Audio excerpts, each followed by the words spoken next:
दोस्तों, आज की स्टोरी है जब भगवान राम लक्ष्मण से कहते हैं, लक्ष्मण तुम्हारे इतने ही नीच विचार हैं तो मुझे भैया कहना छोड़ दो। तुम जानते हो पिताश्री कौन से धर्म संकट में हैं? उन्होंने मुझे 14 वर्ष का वनवास क्यों दिया? दोस्तों, अगर वीडियो अच्छा लगे तो चैनल सब्सक्राइब कर देना। वीडियो में आगे बढ़ते हैं। लक्ष्मण जल्दी जल्दी महल के अंदर आते हैं, कहते हैं, भैया जो मैं सुन रहा हूँ क्या वह सत्य है कि कैकेयी के कहने पर महाराज ने आपसे राज्य छीन लिया? राम कहते हैं, लक्ष्मण तुमने माता कैकेयी को कैकेयी कब से पुकारना शुरू कर दिया? लक्ष्मण कहते हैं, आप बुलाओ उसे माता, मैं उस कुलघातनी को माता नहीं कहूंगा और मैं यह न्याय भी कभी नहीं होने दूंगा। भैया, यह मेरा धनुष केवल शोभा का वस्तु नहीं है। मैं इस धनुष से महाराज के चतुरंगनी सेना का अकेला सामना कर सकता हूँ। राम गुस्से में, लक्ष्मण कहते, महाराज ने क्या समझा है? राम बड़ा विनयशील है, वह चुपचाप सब कुछ सहन कर लेगा। उन्हें नहीं मालूम कि राम के नाम पर मर मिटने वाले लोग चुप नहीं रहेंगे। सारी जनता विरोध कर देगी और फिर जनता की भी क्या आवश्यकता है? उनका यह दास लक्ष्मण अकेला ही महाराज और उनकी पूरी सेना के लिए पर्याप्त है। और भरत भी आ गया तो उसे छठी का दूध याद दिला दूंगा। राम कहते हैं, चुप रहो लक्ष्मण, अनर्गल बातें मत करो। लक्ष्मण कहते हैं, आप बीच में मत पड़ो भैया, अन्याय सहना क्षत्रिय धर्म के विरुद्ध है।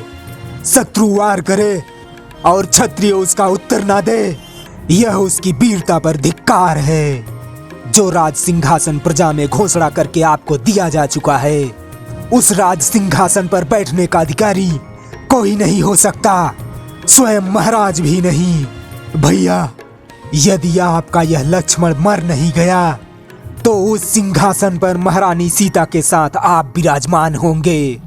महाराज दशरथ और उनके चहेते भरत दोनों आपके दरबार में करबद्ध खड़े होंगे। राम कहते हैं, वाह वाह, कितना सुंदर चित्र है तुम्हारा।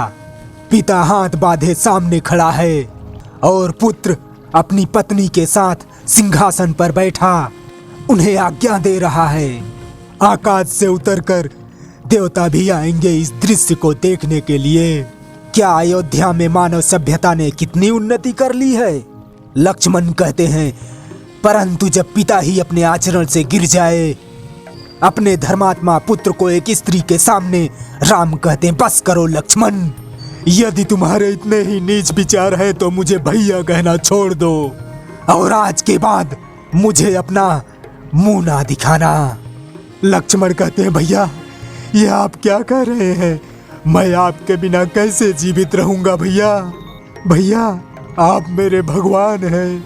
आपके साथ कोई अन्याय करे, आपके साथ कोई अत्याचार करने का बात करे, मैं कैसे चुप रहूं? मैं कैसे चुप रहूं? राम कहते हैं, तुमसे किसने कह दिया कि मुझ पर अन्याय हो रहा है या कोई मुझ पर अत्याचार हो रहा है? ये बातें जो तुमने कही, अत्याचार तो ये है, और जो तुम अपने बड़े भाई पर कर रहे हो और अपने पिता पे कर रहे हो। लक्ष्मण कहते हैं, पिता पर? राम कहते हैं, हाँ, पिताश्री पर। उनकी पीड़ा को समझते हो? जानते हो कि उनकी समस्या क्या है? जानते हो कि उन जैसा धीर वीर पुरुष इस समय किस धर्म संकट में है? लक्ष्मण कहते हैं, जो स्त्री मोह में फंसेगा उसकी यही दशा होगी। राम कहते हैं, उनका संकट स्त्री मोह नहीं है, उनका संकट है धर्म। हाँ, धर्म। आज एक सत्यवादी राजा का धर्म एक पिता के धर्म से टकरा रहा है। वो सत्य का पालन करे या पिता के धर्म को निभाए, यही समस्या उनके दुख का कारण है। एक राजा ने किसी को वचन दिया, जो मांगे वो दूंगा, और मांगने वाले ने वो वचन मांगा है जिसे राजा को अपने सबसे प्रिय पुत्र को बलिदान करना पड़ रहा है। यदि वो अपने वचन को तोड़े तो न केवल अपने सुकृत को नष्ट करे बल्कि संपूर्ण कुल की कीर्ति को कलंक लगा दे। यदि वो वचन रखें तो वो पुत्र जिसके बिना वह जीवित नहीं रह सकते, उसे वन के कंकर कांटे में ढकेल दे 14 वर्ष के लिए। लक्ष्मण, तुम उनकी पीड़ा क्यों नहीं समझते? उनकी अवस्था आज उस घायल शेर की तरह है। जो किसी शिकारी के जाल में फंस गया है। और ऐसे असहाय शेर पर तुम अपने तीर चलाकर अपनी वीरता दिखाना चाहते हो। धिक्कार है ऐसी वीरता पर। ऐसे धर्मात्मा पिता के बारे में ऐसा सोचकर भी तुमने पाप किया है, जिसका प्रायश्चित हम सबको करना चाहिए। हम सबको करना चाहिए। उन्हें यदि अपने धर्म की चिंता ना होती तो वो आज इतने दुखी ना होते। आज जब मैंने उन्हें दीन असहाय अवस्था में देखा तो मुझे अपने ऊपर ग्लानि हो आई। मेरे कारण मेरा वीर महान और धर्मात्मा पिता इतना दुखी है।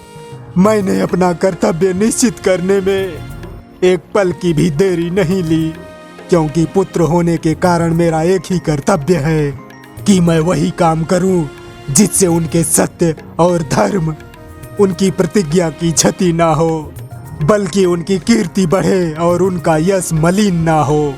लक्ष्मण, हमारे जैसे पिता तो किसी को बड़े भाग्य से मिलते हैं, परंतु यदि किसी का पिता दुराचारी भी हो, चाहे संसार उसे त्याग भी दे, तो भी पुत्र का धर्म है कि अपने पिता को भगवान की तरह पूजे, क्योंकि पिता मनुष्य का प्राणदाता होता है। लक्ष्मण, जो पिता की भक्ति नहीं करते, देवता तो क्या स्वयं भगवान भी उनका पूजा स्वीकार नहीं करता। तो दोस्तों, अब तक का वीडियो आपको कैसा लगा? ठीक ठाक लगा है तो भैया प्लीज चैनल सब्सक्राइब करना, वीडियो को लाइक शेयर भी कर देना। वीडियो देखने के लिए धन्यवाद। Thank you. जय हिंद।